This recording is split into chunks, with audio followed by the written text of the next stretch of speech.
이 시간 기도 드리고 예배를 시작하도록 하겠습니다. 살아계신 하나님 아버지 감사합니다. 우리가 이렇게 수요일에 또 하나님 앞에 전에 모여서 하나님 앞에서 말씀을 듣고 또한 우리가 힘을 얻어가기 위해서 모였습니다. 하나님, 이것이 사람의 말이 아닌 성령께서 주장하셔서 성령께서 깨닫게 하시는 말씀으로 듣게 하여 주시고 내 영혼을 살리는 영의 말씀으로써 하나님, 내가 먹고 살기 위해서 나의 영이 먹고 살기 위해서 반드시 필요한 말씀으로 여기고 그렇게 하나님 앞에서 귀한 말씀으로 듣게 하여 주시옵소서. 하나님, 시종일관을 주님께 맡겨드리며 살아계신 예수님 이름으로 기도드렸습니다. 아멘. 네, 오늘은 출애굽기 10장의 말씀을 통해서 마귀의 작전, 다시 말하면 하나님께서 명령하신 예배의 모습이 있는데 그것을 어떻게 마귀가 미혹을 하는지에 대해서 세 번째와 네 번째 그 작전에 대해서 알기 위해서 한번 말씀을 같이 보도록 하겠습니다. 자, 먼저 마귀의 출애굽기의 10장 그다음에 8장에 나오는 마귀의 작전이 1, 2가 있었는데 뭐냐면 이 땅에서 예배드리고 그다음에 너무 멀리 가지 말라는 말씀으로서 교회에 너무 깊이 빠지지 말고 그냥 세상에서 예배드리도록 하는 것이 마귀의 작전이었다면 마귀의 세 번째 네 번째 작전은 뭐냐면 그래 가도 되는데 예배를 똑바로 드리지 말고 그냥 엉망으로 드려도 된다라는 이런 메시지를 주기 위해서 마귀가 미혹을 하는 것입니다. 그래서 마귀가 세 번째 작전으로는 무엇을 말하고 있냐면 예배 드려도 가도 되는데 어린아이는 남겨두고 가라 이렇게 말하는 거예요. 너희 장정만 가서 예배를 드리고 어린아이는 남겨두고 가서 예배를 드려라 이렇게 하는 것이 바로 세 번째 작전이고 네 번째는 뭐냐면 양과 소는 머물러 두고 너희만 가서 예배 드려라 이렇게 해서 마귀가 네 번째 작전으로서 이렇게 교회를 가지 못하도록 오늘날로 말하면 광야로 가서 하나님 앞에 예배를 드린다라고 했었는데 그것이 사도행전 7장 38절에는 광야 교회라 나오거든요. 그러니까 교회에 갈 때에 혼자서 가고 우리는 같이 가자고 얘기하지 말고 혼자서 가고 또 자녀는 두고 혹은 이 부모님들은 다 내버려 두고 혼자만 가서 예배 드리거나 아니면 양과 소가 의미하는 것이 뭐냐면 물질이거든요. 그 헌금하지 말고 하나님 앞에 가서 예배 드리는 거 좋은데 돈 내라는 것에 대해서는 절대 속지 말고 헌금하지 말고 그냥 몸만 갔다 와서 예배를 드려라 이렇게 말하는 것이 이 마귀의 네 번째 작전이고요. 그다음에 오늘날 11조에 대해서 사람들이 그래서 많이 미혹이 되어 있는데 이 부분에 대해서도 잠깐 다루고 넘어가도록 하겠습니다. 먼저 말씀 읽어 드리겠습니다. 10장 8절의 말씀입니다. 모세와 아론을 바로에게로 다시 데려오니 바로가 그들에게 이르되 가서 너희의 하나님 여호와를 섬기라. 갈 자는 누구누구냐 이렇게 말하고 있는 겁니다. 갈 자는 누구누구냐. 그 다음에 10장 24절에도 뭐 보시면 바로가 모세를 불러 이르되 너희는 가서 여호와를 섬기되 너희의 양과 소는 머물러 두고 너희 어린 것들은 너희와 함께 갈지니라 이렇게 말하고 있습니다. 자, 그래서 첫 번째로 갈 자는 누구냐 했을 때 이 모세의 대답입니다. 모세가 이르되 우리가 여호와 앞에 절기를 지킬 것인즉 우리가 남녀노소와 양과 소를 데리고 가겠나이다 이렇게 말하고 있어요. 그럼 다시 말하면 우리가 예배를 드리러 갈 때는 어린아이라고 해서 놓고 가거나 혹은 나이가 들었다고 해서 그 사람을 집에 모셔다 두고 그 다음에 우리끼리만 예배를 드리는 것이 아니고 남녀 노소 가릴 것 없이 모두가 다 하나님 앞에 가서 드린 것이 예배라고 말하고 있는 것입니다. 자, 왜 그렇게 했냐면 잠언 22장 6절의 말씀을 보면 이 아이에게는 하나님 앞에 말씀으로 가르치지 않으면 나중에 어른이 돼서는 하나님의 말씀으로 자라지 않은 사람들은 교회를 떠나가게 됩니다. 오늘날 많은 교회에서 어떻게 하냐면 주일 예배를 드릴 때에 어른들은 어른 예배 드리고 아이들은 아이들 예배를 드린다지만 어떻게 해요? 그곳에서 신나게 율동만 하고 그 다음에 예배의 모습은 어른들과 전혀 다른 모습으로 예배만 드리는 거예요. 그러니까 보세요. 초등학교 들어가고 그다음에 유치부를 딱 졸업하는 순간 초등부로 들어가야 되는데 예배에 갭이 생겨버리는 거예요. 그러니까 아이들이 자기들은 율동하고 춤추는 이 부분만 예배인 줄 알았는데 자, 초등학교 들어갔더니만 선생님을 통해서 공과를 해야 되고 그러니까 이게 일처럼 다가오는 거예요. 또 이런 사람들이 중학교, 고등학교 들어가 버리면 어떻게 되냐면 또 공과 공부를 하면서 좀 더 심도 있게 공부를 하면서 교회에서는 무엇을 하냐면 찬양만 하고 하나님 앞에서 예배 드리는 모습은 자기가 아직까지 받아들이지 않는 거예요. 이렇게 자라왔던 사람이 이제 고등학교 졸업을 하고 대학교를 들어가는 순간 어떻게 돼요? 엄마 따라서 교회를 왔어. 엄마 따라서 교회를 와서 예배의 모습만은 옆에서 계속해서 드리면서 이제 신나게 놀다가 어른 예배 딱 가버렸더니 어떻게 되냐면 전부 다 정숙한 분위기로서 성경책만 들다 보고 목사님 말씀은 그냥 귀로 듣고 이쪽 귀로 흘리고 있는 거예요. 그러니까 이 뭐 예배 드리는 모습이 어려서부터 이 예배 드리는 습관이 들여지지 않으니까 유치부, 유아부, 그다음에 초등부, 중고등부 때 찬양하면서 신나게 하는 것까지는 좋은데 이제 어른들 예배를 드리러 가는 그 순간 어떻게 되냐면 아, 교회는 딱딱한 곳이구나. 교회는 목사님이 말씀하신 것을 그냥 듣는 곳이구나. 예배는 아, 그냥 일주일에 한 번 와서 시간을 때우고 나머지는 그냥 나머지 시간은 어떻게 돼요? 그냥 집에 가서 쉬고 이렇게 하는 그런 예배의 모습으로 계속해서 인식이 된다는 거예요. 자, 그러니까 고등학생을 딱 졸업하자마자 학교를 졸업함과 동시에 교회도 같이 졸업을 하는 것입니다. 왜냐하면 이 예배 드리는 부분에 있어서 모두가 다 나와서 하나님 앞에 예배를 드려야 어린아이도 이 어떻게 예배 드리는 부분에 대해서 배워야 되는데 그것을 가르치지 않고 따로 분리시켜서 애들이 시끄럽다고 사무실에 박아놓고 그다음에 아이들이 또 이거를 듣기 싫어한다고 전부 다 이제 예배 시간에 어떻게 하고 있냐면 이제 연탄 공장처럼 이렇게 머리만 이렇게 다 수그려서 핸드폰하고 이렇게 하고 있잖아요. 그러니까 이런 모습을 가르치지 않으니까 어른이 되어서 이거에 대해서 이제 청년들이 되고 그다음에 장년이 되고 나서부터는 이제 예배 시간에 들어가기가 싫은 겁니다. 하나님의 말씀을 듣고 우리가 예배라는 것은 뭐냐면 이 생명의 말씀으로 듣고 내 영혼이 살아나는 시간이 예배인 거예요. 그러니까 이 말씀을 통해서 나의 삶이 변화가 되고 이 성령을 통해서 하나님 앞에서 힘을 얻고 생수가 공급되고 나의 살아왔던 모든 것을 예수 그리스도 앞에 내려놓고 변화되는 것이 바로 예배인데 이런 부분에 대해서는 배우지 않았으니까 예배 시간에 와서 참여만 하고 가고 참여만 하고 이렇게 가는 것이 습관되다 보니까 어떻게 하면 저 이제 어릴 때 그것을 가르치지 않으니까 나중에 되니까 청년이 되니까 다 떠나가는 거예요.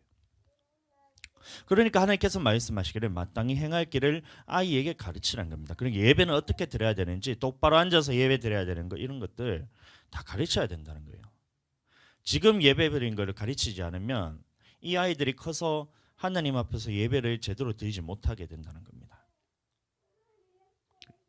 여러분들 그러니까 자, 하나님께서 그래서 이제 예배를 나오게 하는 것은 하나님께 생명을 얻기 위해서 하신 것이고 그 다음에 하나님이 예배를 드리러 가는 사람이 누구냐 이렇게 말했을 때 모세가 남녀노소 모든 사람이 다 하나님 앞에서 예배 드리는 것을 가르쳐라는 겁니다. 그래서 이 섬기는 방법을 가르치지 않으면 어떻게 되냐면 이렇게 되는 겁니다. 사무엘상 2장 12절에 보시면 엘리의 아들들은 행실이 나빠 여호와를 알지 못하더라 이렇게 나오고 있어요.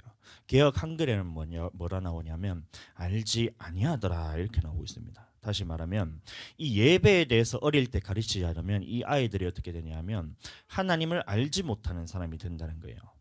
그러니까 예배 시간에 이 하나님을 섬기는 방법을 가르치지 않으면 이 사람들이 크면 클수록 어떻게 되냐면 하나님을 알지 못하더라 돼 있지만 하나님을 알기를 싫어한다는 겁니다. 큰일 나는 거예요. 아이들이 예배를 통해서 하나님을 만나지 못하면 아이들은 커가면서 하나님을 알지 못하는 사람이 된다는 겁니다. 엘리는 누구였냐면 하나님 앞에서 제사장이었어요.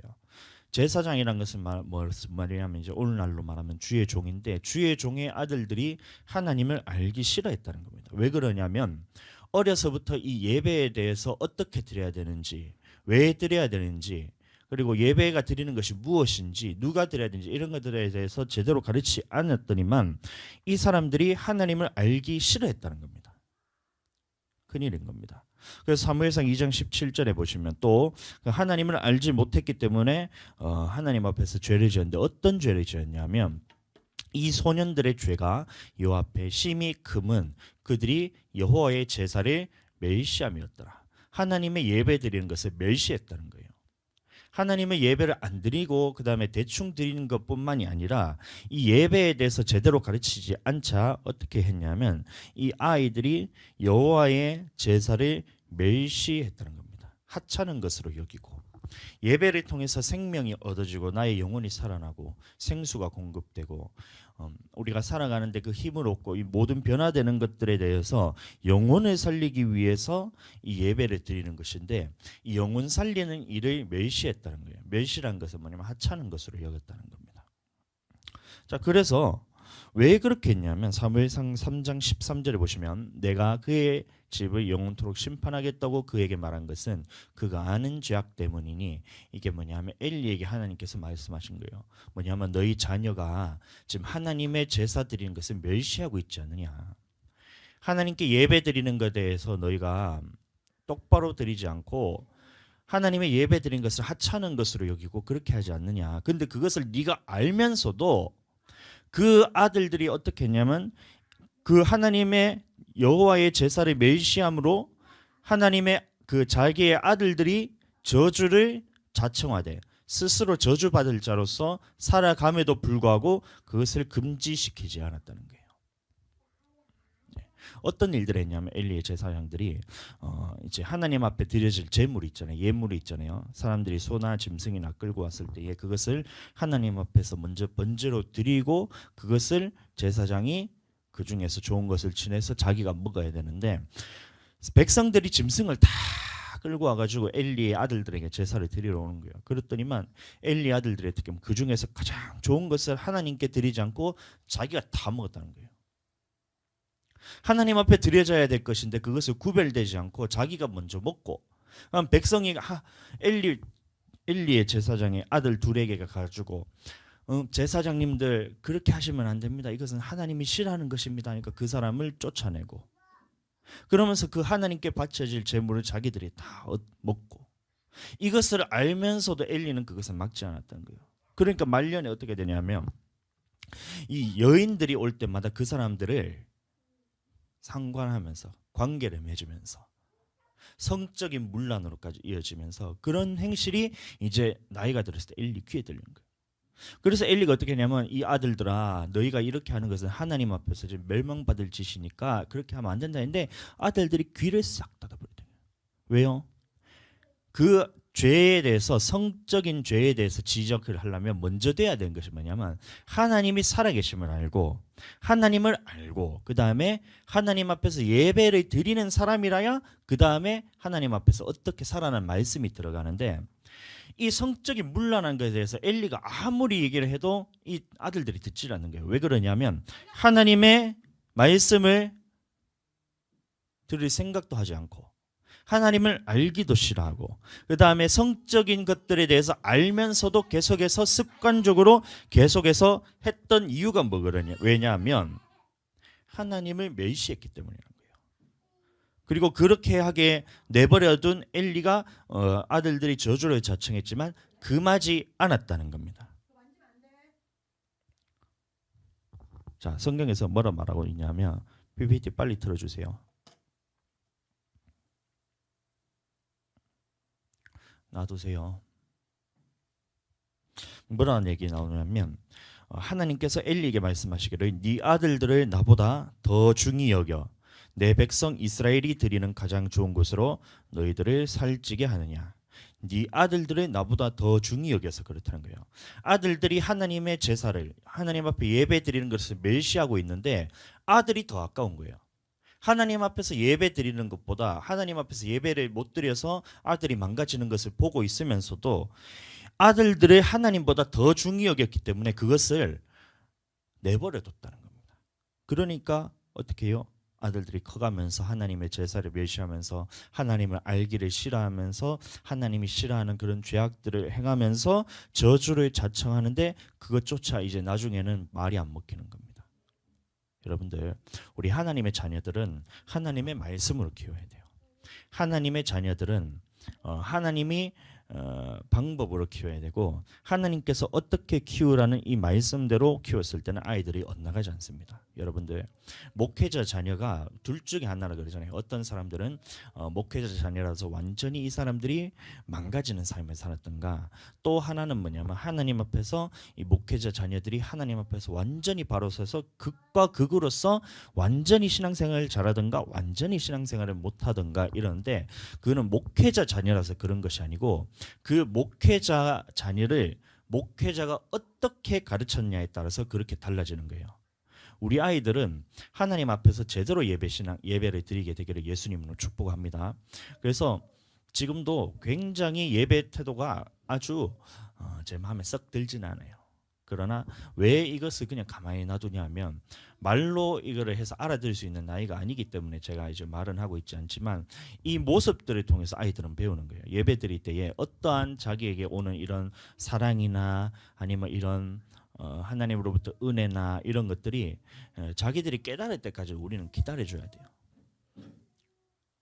예배를 방해되지 않을 정도로, 예배를 방해하면서 이렇게 하나님을 멸시하는 것을 그대로 내버려 두면 어떻게 되냐면 아이들은 이것이 습관이 됩니다. 그러니까 혼낼 건 좀 혼내주세요. 안 되는 거는 안 된다 하고, 그 다음에 하나님 앞에서 예배 드릴 때는 어떻게 드려야 된다는 것을 계속해서 가르쳐야 돼요. 언제까지 가르쳐야 되냐면 될 때까지 가르쳐야 됩니다. 한 번에서 말 안 들으면 두 번 하고, 세 번에서 말 안 들으면 네 번 하고, 이렇게 계속해서 들을 때까지 예배는 어떻게 드려야 되는지를 가르치지 않으면 아이들은 하나님을 멸시하게 됩니다. 하나님을 멸시하고 그 다음에 어떻게 되냐면 이 죄악된 길로 가면서 하나님께서 세우신 주의 종을 말을 안 듣습니다. 여러분들 기억하셔야 돼요.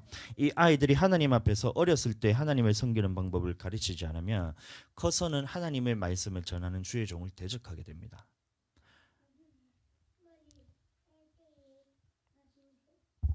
하나님의 엘리는 그래서 자기 아들들은 하나님보다 더 중하게 여겼다 하는데, 이게 무슨 말이냐면 자식들의 편의를 봐주기 위해서 예를 들어서 예배를 함께 참석하지 않고 그다음에 집에 두고 온다든지 아니면 시험 기간이라고 해서 이제 공부하고 이제 예배는 조금 뒤로 미루고 이렇게 계속해서 가르쳤다는 거예요. 그 말이 뭐냐면 하나님을 섬기는 부분에서 제대로 가르치지 않았다는 거예요. 저는 우리 아이들이 예배를 멸시하지 않았으면 좋겠어요. 하나님 앞에서 예배 드리는 것을 소중하게 여기고 하나님 앞에서 이 저주를 받지 않았으면 좋겠어요. 그렇다면 우리는 어떻게 해야 될까요? 하나님의 백성을 믿는 자들을 자녀로 둔 사람들은 어떻게 해야 될까요? 한번 고민을 한번 해볼까요? 제가 이것을 제 결론은 제가 미리 알고 있는데 이것을 또 바른 말 한다고 뭐라 할까 싶어서 제가 얘기는 못 하겠어요. 근데 하나님의 백성들, 하나님의 자녀들이 예배 드릴 때에 어쩌다가 이것을 아이들의 그 수준에 맞지 않기 때문에 그것을 몸이 뒤틀리고 그 다음에 집중력이 떨어지고 해서 막 산만하고 이런 것들은 그것은 아이들이기 때문에 그건 어쩔 수가 없는 거예요. 그런데 예배를 드리기 시작부터 끝까지 하나님의 예배에 참여하지 않는 것은 그것은 부모가 제대로 가르치지 않았다는 겁니다. 우리 회개해야 돼요. 이거는 예배 드리는 태도를 우리가 제대로 가르치지 않아서 아이들이 그거를 몰랐기 때문에 처음부터 끝까지 하나님의 예배에 참여하지 않는 것입니다. 제가 말하잖아요. 또 얘기하는 것이 아이들이라서 집중력이 떨어지고 산만하고 예배 시간에 돌아다니고 이런 것들은 애기기 때문에 그런 거지만 처음부터 끝까지 예배에 대해서 아예 참여조차 하지 않는 것은 부모 책임입니다. 하늘이 예배 드릴 때 어떻게 해야 될까요? 박수 한번 해봐. 자, 박수 한번. 짝. 자, 아빠 한번 따라해 보세요. 박수 한번. 자, 좀 도와주세요. 박수 한번. 그렇지. 박수 두 번. 자, 이렇게 되면 안 되는 거예요. 예배는 하나님의 말씀을 듣고 그 말씀대로 우리가 돌이키는 것을 예배라 그런 겁니다. 자, 근데 듣지도 않고 돌이키지도 않는 것은 예배가 아니에요. 하나님께서는 그래서 예배를 어떻게 드려야 하냐면 남녀노소 모두가 함께 드려라 했는데 이것을 듣고 그럼 우리는 어떻게 해야 되냐? 그럼 애들이 말씀을 안 듣기 때문에 내버려 두고 와야 되냐? 그것이 아니고 이것을 될 때까지 계속해서 예배에 참여시켜야 돼요. 그러니까 주일 예배라서 애들은 못 알아듣기 때문에 애들 예배 따로 드리고 애들은 애들 예배만 드리고 집에 가서 놀아라 이렇게 하는 것이 아니고 될 때까지 해야 되는 것입니다. 여러분들 마태복음에 보시면 내가 너희에게 가르친 모든 것을 지키게 하라 이런 말씀이 나와요. 아버지와 아들과 성령의 이름으로 침례를 주고 내가 너희에게 분부한 모든 것을 가르쳐 지키게 하라. 이게 뭐냐면 지상 대명령이라고 하기도 하고 복음에 대해서 전도용으로 많이 사용하기도 하는데 그 말이 뭐냐면 이 말씀을 가르쳐 지키게 하라는 말씀이 뭐냐면 지킬 때까지 가르쳐라는 것이 하나님의 말씀이라는 거예요. 그러니까 처음에 우리가 예배를 드릴 때에 애들이 예배 태도가 이거는 이제 하나님의 예배가 뭔지도 모르고 예배 드릴 때에 이거를 막 장난도 치고 이렇게 하는데 그것을 언제까지 가르쳐야 되면 될 때까지 가르쳐야 되는 거예요. 그것이 우리가 계속해서 지치기도 하고 이 아이들이 모습이 쉽게 변화되지가 않는 것 같기도 하지만 그때 우리가 포기하게 되면 어떻게 되냐면 아이들은 하나님을 멸시하게 됩니다. 하나님을 알기를 싫어하는 사람이 되고 죄악된 길로 걸어가는 거예요. 그러니까 가르쳐야 된다는 겁니다. 그것을 지금 제가 할 수 없잖아요. 누가 이거를 해야 돼요? 누가? 계속해서 보겠습니다. 자, 남녀노소가 모두 예배를 드리러 나가야 된다는 거예요. 보세요. 출애굽기 10장 9절의 말씀을 보시면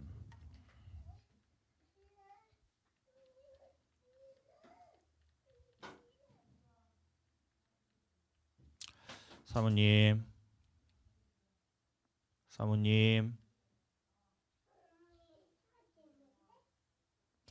PPT가 안 넘어갑니다.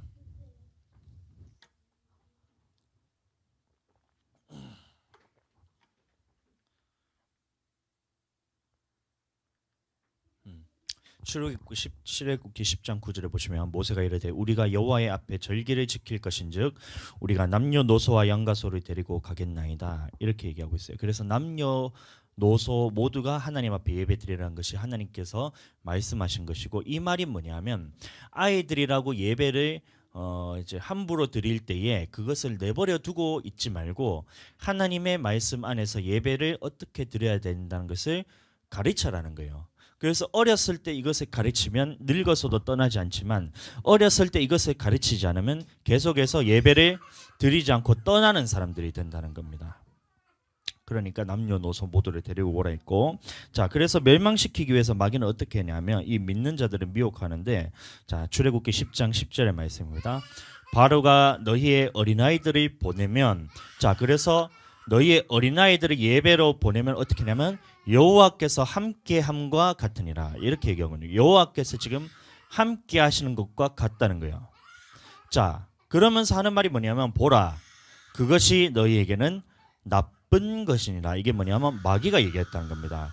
예배 드리러 갈 때 모두가 다 같이 가면 하나님이 너희와 함께 하시기 때문에 그것이 너희에게는 나쁜 것이니까 애들을 나눠고 가라는 거예요. 아이들 예배를 나눠고 가라 이렇게 하는 것이 누가 좋아하는 것이냐 하면 마귀가 좋아하는 것이에요.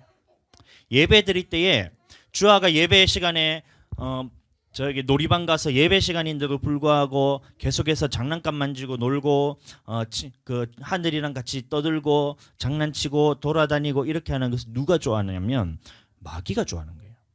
할로윈 상어가 좋아하는 거예요.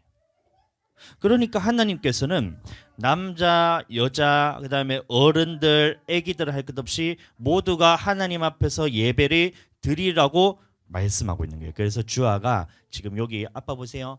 주아가 이렇게 예배 자리에 앉아 있는 거 진짜 잘하는 거예요. 하나님이 좋아하시는 거예요.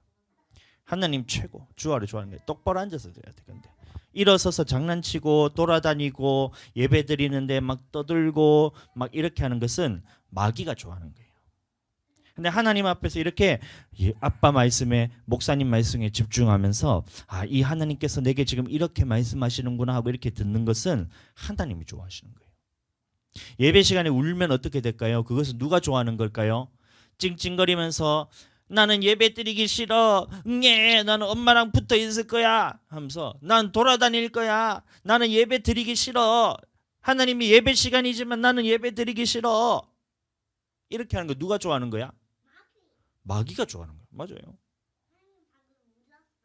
그러니까 이거를 근데 우리 아이들 주아랑 하늘이가 왜 예배 시간에 그렇게 제대로 안 드리고 막 떠들고 울고 돌아다니고 장난감 만지고 발가락 막 파고 콧구멍 파고 이렇게 하는 거를 왜 그렇게 하냐면 엄마 아빠가 너희에게 예배를 어떻게 드리는 것을 제대로 가르치지 않아서 그렇다는 거야. 미안해 주아야. 하늘아 아빠 엄마가 미안해. 예배는 우리가 모두가 모여서 하나님 앞에 드리는 것이 예배예요. 아빠도 하나님 앞에 예배드리고 엄마도 하나님 앞에 예배를 드리고 주아도 자리에 앉아서 하나님 앞에 예배를 드리고 그 다음에 하늘이도 앉아서 하나님 앞에 예배 드리는 거예요. 그것이 하나님께서 우리에게 명령하신 예배의 모습이란 겁니다. 그러니까 앞으로는 자 아빠 한번 보세요. 목사님 한번 보세요. 이제 예배 시간에는 어디 있냐면 자 주아 보세요. 저기 봐봐. 저기 어디예요? 저기가 놀이방이 아니야. 주아야.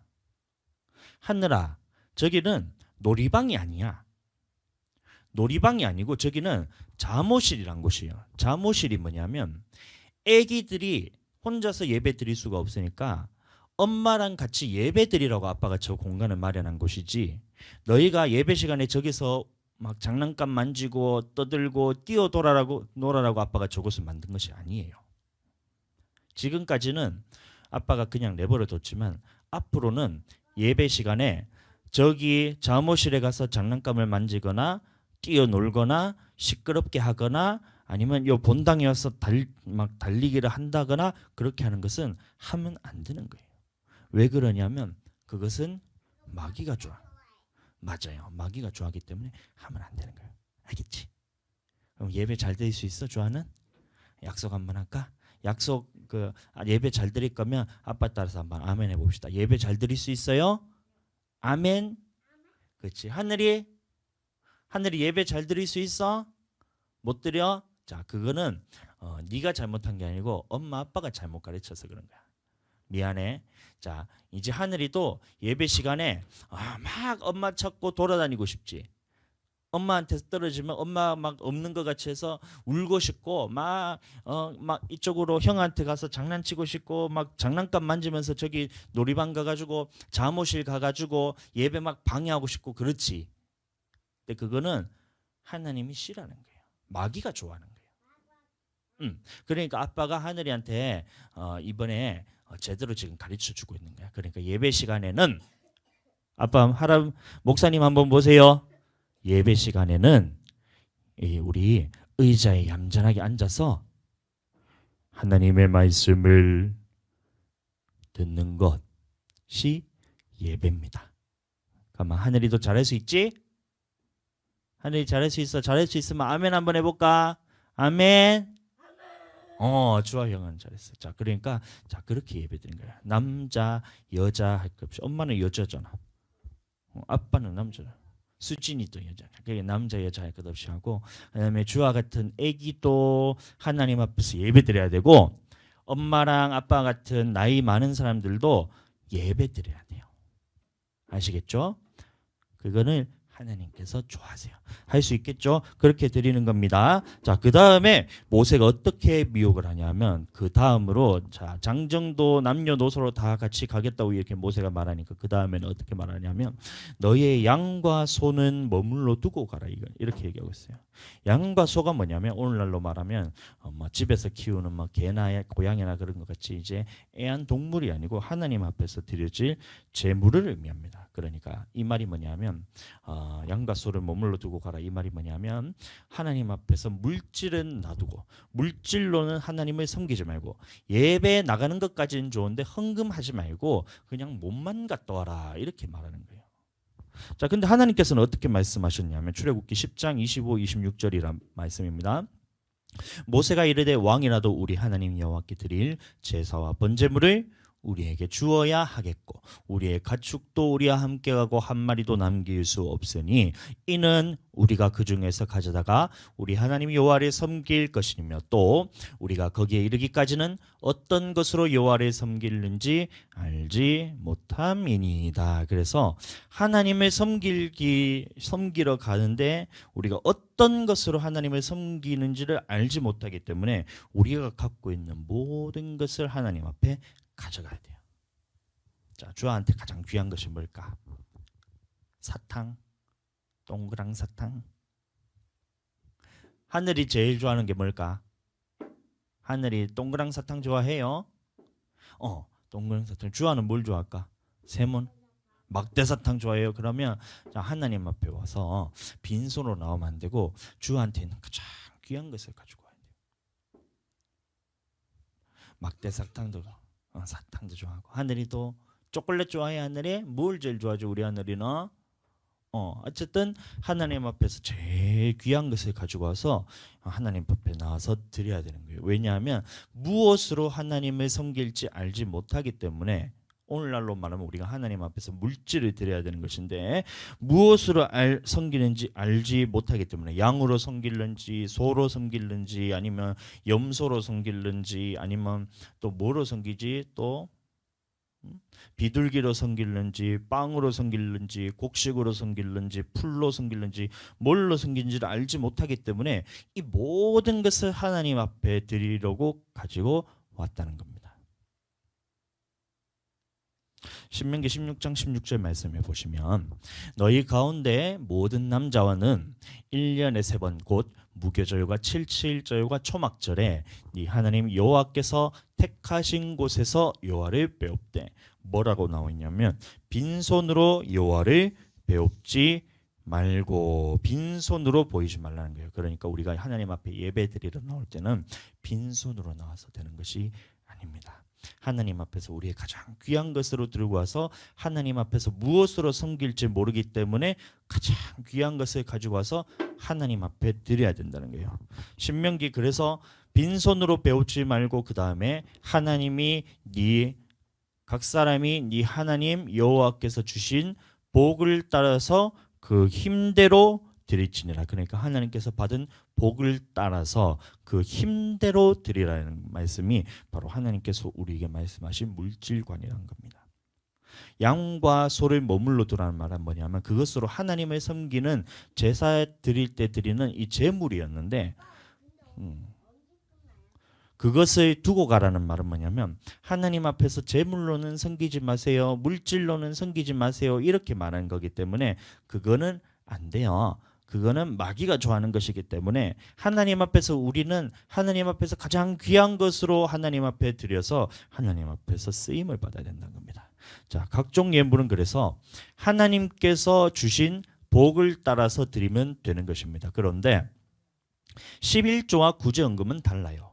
다른 모든 헌금은 뭐냐면 하나님 앞에서 복을 받은 대로 그 복대로 드리는 것이 헌금입니다. 그러니까 감사헌금, 주정헌금, 그 다음에 또 건축헌금, 1천 문제도 드리기도 하고 어떤 사람들은 성교헌금 하고 전도헌금 하면서 각종 헌금을 드리잖아요. 그것은 다 무엇이냐면 하나님께서 내게 주신 그 복을 따라서 하나님 앞에 심는 겁니다. 그러니까 많이 심는 자는 많이 거두고 적게 심는 자는 적게 거두는데 이왕이면 많이 심게 되기를 예수님으로 축복합니다. 그러니까 그때 심어놨던 것들이 지금 우리 교회를 이끌어가는 그 원동력이 되는 거예요.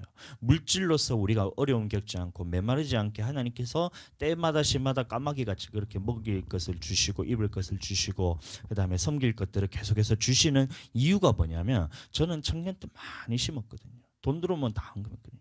그럼 결혼하면서도 우리는 하나님 앞에 드리는 부분에서 인색함으로나 아니면 흠 있는 것으로 드리고 싶은 마음이 전혀 없었어요. 그러니까 가장 귀한 것, 아까운 마음이 들 때마다 우리는 더 엎어서 이렇게 하나님 앞에 드리니까 하나님께서 그런 것들을 통해서 하나님께서 우리에게 물질의 복을 부어주시는 거예요. 근데 11조와 구제헌금은 다릅니다. 11조와 구제헌금은 내 것으로 드리는 것이 아니라 원래 하나님의 것이기 때문에 그것은 드리지 않게 되면 이것은 뭐냐면 하나님 앞에서 도둑질하게 된다는 겁니다. 신명기 14장 22절에 보시면 너는 마땅히 매년 토지 소산의 11조를 드릴 것이며, 그래서 10분의 1은 하나님의 것으로 드려야 된다는 겁니다. 그리고 이게 뭐냐면 구제헌금인데 매 3년 끝에 그 해 소산의 10분의 1을 다 내요. 11조 말고 매 3년마다 소산의 10분의 1을 더 내서 하나님 앞에 드린다는 겁니다. 이것은 무엇을 하냐면 네 성읍에 저축하여 너희 중에 분깃이나 기업이 없는 레위인가, 그래서 주의 종을 먹여 살리는 데 쓰였다는 겁니다. 그리고 네 성중에 거하는 객과, 그래서 교회 오는 손님들에 대해서 우리가 대접하는 데 쓰고, 고아가 그러면 이제 부모를 없이 일어날 수 없는 사람들을 먹여 살리고, 과부들도 마찬가지로 이런 경제적으로 생산 능력이 없는 사람들을 어떻게 하냐면 구제하는 데 쓰면서 먹고 배부르게 하는 데 다 썼다는 겁니다. 그 11조가 아니고 구제헌금입니다. 자, 그리하면 네 하나님 여호와께서 네 손으로 하는 범사에 네게 복을 주시라. 그래서 원래는 11조하고 세 번째 11조를 낼 때면 11조에다가 11조를 더 얹어서 10분의 1을 드리는 거예요.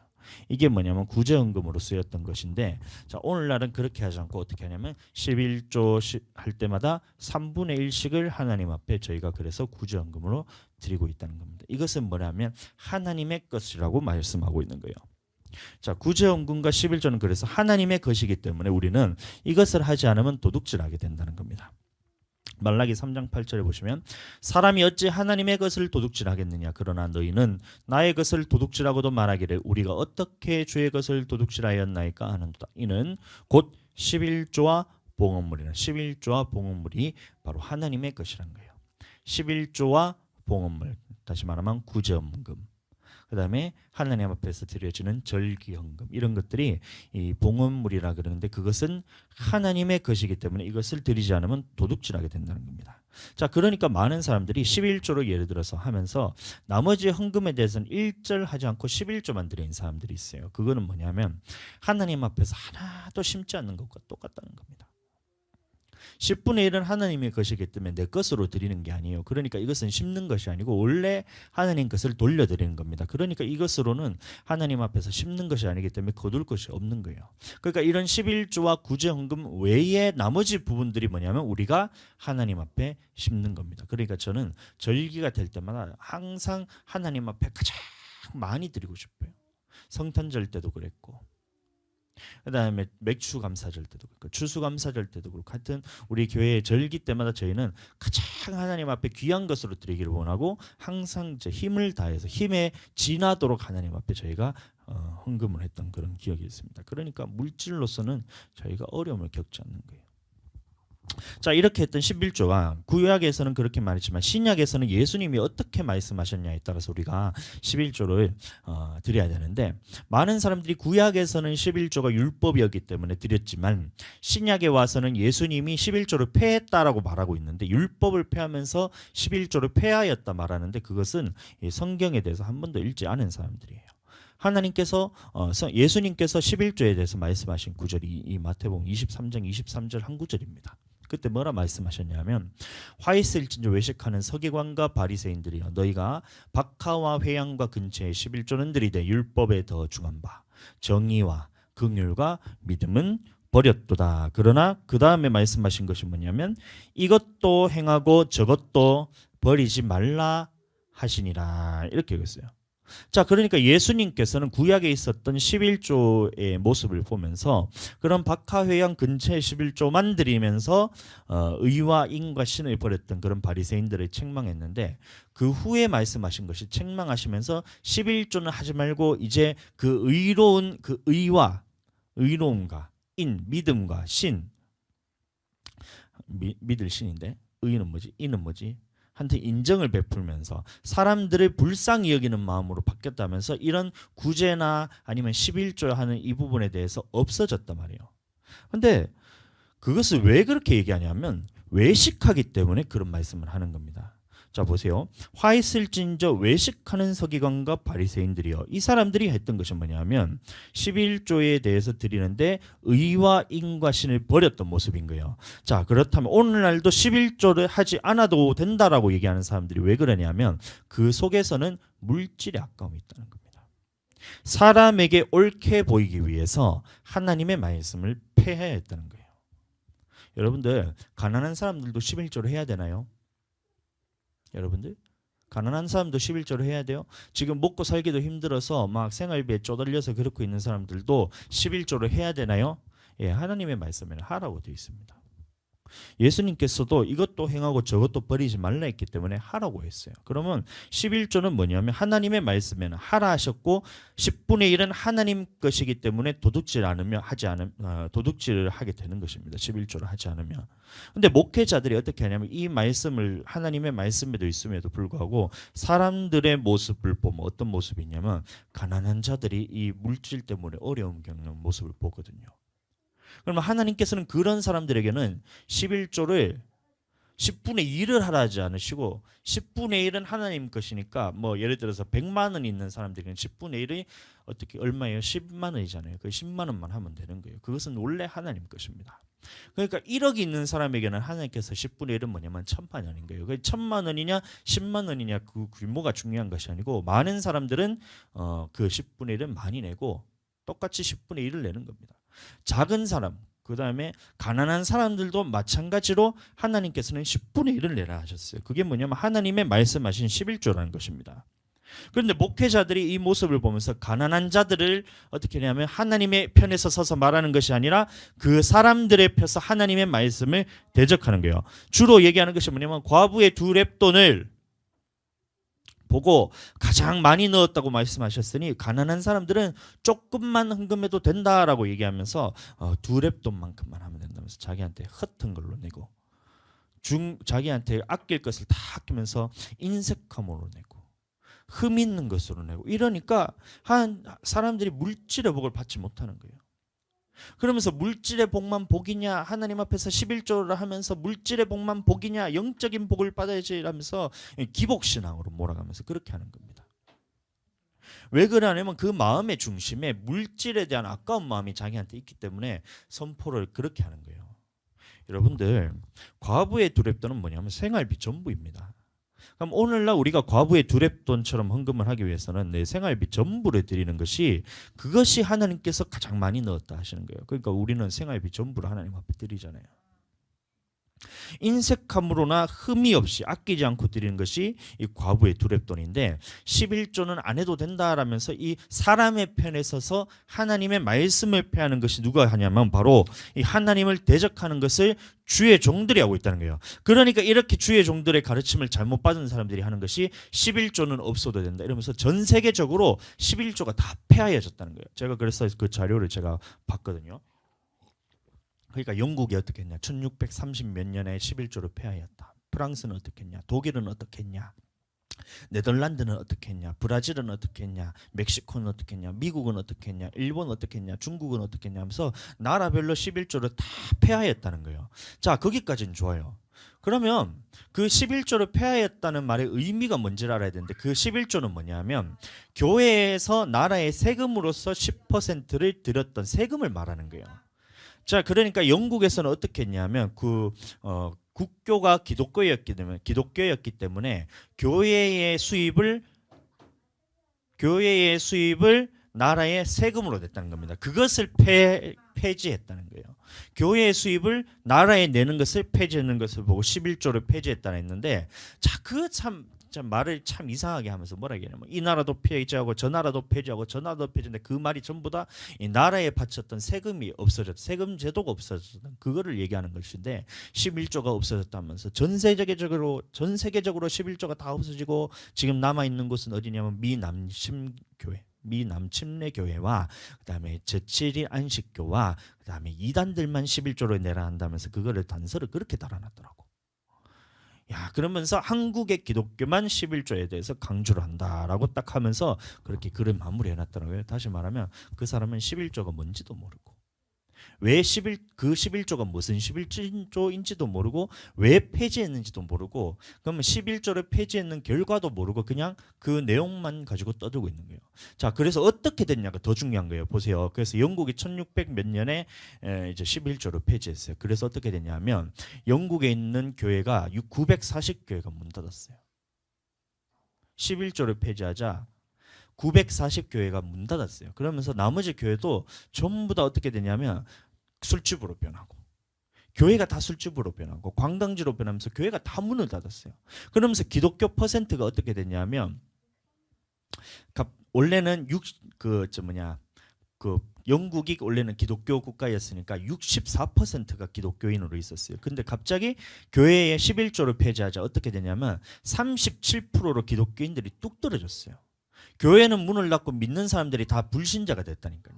11조를 폐지한 결과가 교회는 문을 닫고 믿는 자들은 다 떠나갔다. 이게 결론인 거예요.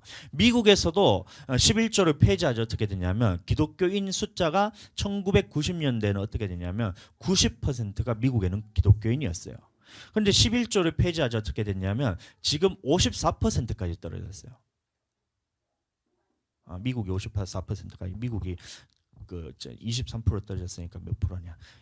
67%가 기독교인이라는 거예요. 다시 말하면 23%인가 26%가 기독교인 숫자가 줄었다는 거예요. 자, 여러분들 그 말이 뭐냐면 미국의 인구수가 3억 명이거든요. 지금 3억 명이란 인구수 중에서 30%, 약 30%가 기독교인이 믿지 않는 사람이 됐다는 거예요. 불신자가 됐다는 거예요.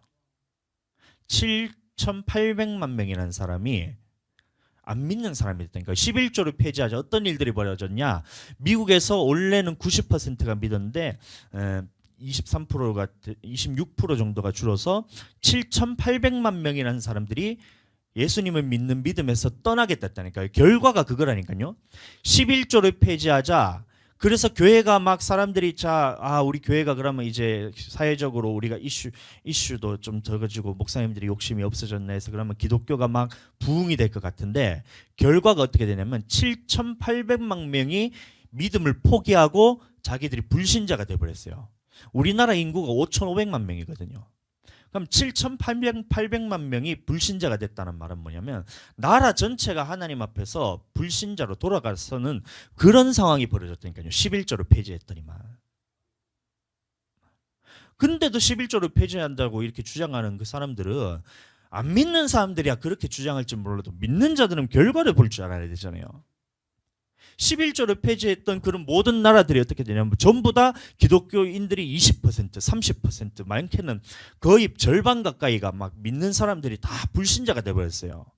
교회가 다 문을 닫고 한 해에도 1,400만 개 교회가 문을 닫고 이렇게 된다니까요. 다시 말하면 오늘도 11조에 대해서 얘기를 하지 않고 이것을 하나님 것으로 얘기하지 않고 폐지를 시켜버리면 어떤 일들이 벌어지냐. 우리나라에 있는 기독교인들 교회 중에서 거의 절반 가까이가 하나님을 믿지 않는 사람들이 되어버리는 거예요. 이게 누가 좋아해요? 10분의 1은 하나님 것이라고 선포하는 미남침교회, 미남침례교회가 우리 침례교단의 뿌리잖아요. 참 얼마나 감사한지 몰라요. 앞으로 가면 갈수록 길은 계속해서 좁아지는 겁니다. 예수님 믿는 길은 계속 좁아지는 거예요. 전 세계 중에서 미남침례 교회가 우리나라에서만 11조를 한다는 말은 뭐냐면 다른 모든 나라들이 지금 기독교에 대해서 쇠퇴의 길을 걷고 있을 때 미남침례 교회와 그 다음에 우리나라에 있는 교회들은 하나님의 말씀대로 선포하는 것이기 때문에 아직까지도 하나님께서 버리지 않으셨다는 겁니다. 참 너무 감사해요. 그러니까 보세요. 11조를 폐지하면 도대체 교회를 어떻게 그것을 운영을 하겠다는 거예요. 자발적으로 그러니까 11조를 폐지를 하고 자발적으로 냈다 그랬어요. 네덜란드에서. 다른 데는 뭐 국가의 세금을 바친 것을 금지하는 것을 11조로 했는데 네덜란드라고 딱 하면서 이름을 붙여놓으면서 표지를 이게 각주를 달아놨더라고요. 뭐냐면 네덜란드는 11조를 폐지를 하고 그다음에 자발적으로 내게 했다 이렇게 됐더니 뭐 어떻게 됐냐면 네덜란드도 이제 가톨릭 국가랑 기독교 국가랑 약간 반반 섞여서 막 기독교인들이 한 50% 정도 됐었어요. 근데 16%가 갑자기 줄어서 갑자기 기독교인들이 30%로 뚝 떨어져 버렸어요. 응? 11조를 금하여라고 했더니만 믿는 자들의 수가 갑자기 30%로 뚝 떨어지면서 교회들이 다 문을 닫으면서 거기에 누가 쳐들어갔냐면 이슬람들이 갑자기 쳐들어가서 이슬람 세력이 10몇 %가 자라고 무교가 갑자기 30몇 %가 뽕 하면서 쳐지면서 전부 다 그러면서 기독교가 소수 종교가 되어버린 거예요. 이것을 보면서 결과를 보면 그러면 우리는 11조가 이렇게 중요한 것이구나.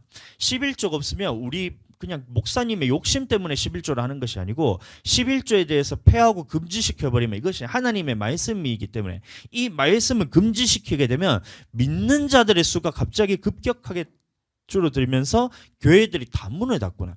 이게 결론이잖아요. 근데 11조는 하지 않아야 된다고 이렇게 보죠.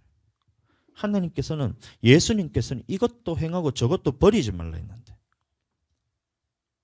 중요합니다. 11조를 하지 않으면 우리나라에 있는 교회는 다 문을 닫아야 돼요. 그러면서 어떻게 되냐면 11조 잘하는 이슬람들이 막 부흥하기 시작합니다.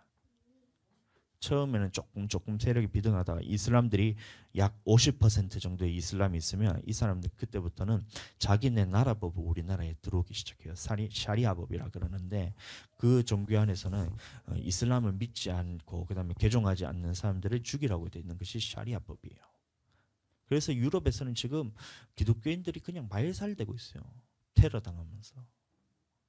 그 꼴이 우리나라에 되게 된다니까요. 일어나게 된다니까요. 그런데 그거를 그 결과를 보지 못하니까 야 목사님들이 11조 하는 것은 다 물질에 욕심 있어서 11조 하는 것이다. 이런 내게 아니고 하나님 건데.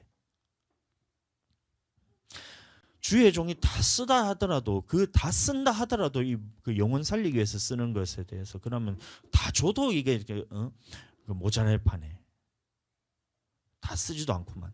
목사님이 돈이 너무 이게 뭐 이렇게 되나 돈에 욕심이 많아서 11조 하라 한다면서 그 무슨 그 말씀이야. 하나님께서 하라 했으니까 예수님께서 이것도 행하고 저것도 하라 했기 때문에 우리는 똑같이 말씀을 선포하는 것이. 근데 이 말씀을 교회에서 선포할 때 그러면 가난한 사람들 봤을 때는 11조를 하지 않아도 된다면서 이 목사님이 이 사람의 편에 서서 하나님을 대적하게 되면 교회는 문을 닫는 겁니다. 더 이상 하나님의 말씀이 선포되지 않기 때문에 문을 닫는 겁니다. 교회가 욕심이 없어서 그냥 11조를 하지 않으라고 해서 그냥 물질적으로 어려움을 겪다가 문을 닫는 게 아니고 하나님께서 말씀하신 이 11조에 대해서 정확하게 가르치지 않기 때문에 하나님께서 물질에 관한 부분에서 잘못되었기 때문에 너가 말씀을 하나님과 다른 말을 선포하기 때문에 그 교회가 문을 닫는 거예요. 저에게는 문 닫고 싶지 않아요. 저는 앞으로 우리 교회는 김해에서 가장 큰 교회가 되고 싶어요. 왜냐하면 영혼을 살리기 위해서 그런 건데 11조에 대해서 저희가 제대로 하나님 말씀대로 가르치지 않으면 세계의 흐름대로 하면서 동성애도 지금 세계적으로는 다 전부 다 허용하고 있잖아요. 그거 따라서 가고 있는데 그런 말들에 휘둘리지 않고 하나님의 말씀만 정확하게 선포하고 싶기 때문에 그렇게 되는 교회는 하나님께서는 세워가시는 거예요. 그리고 우리 교회는 김해에서 가장 큰 교회가 될 겁니다. 여러분 그러니까 억지로 헌금하게 하지 말라는 이 말씀이 뭐냐면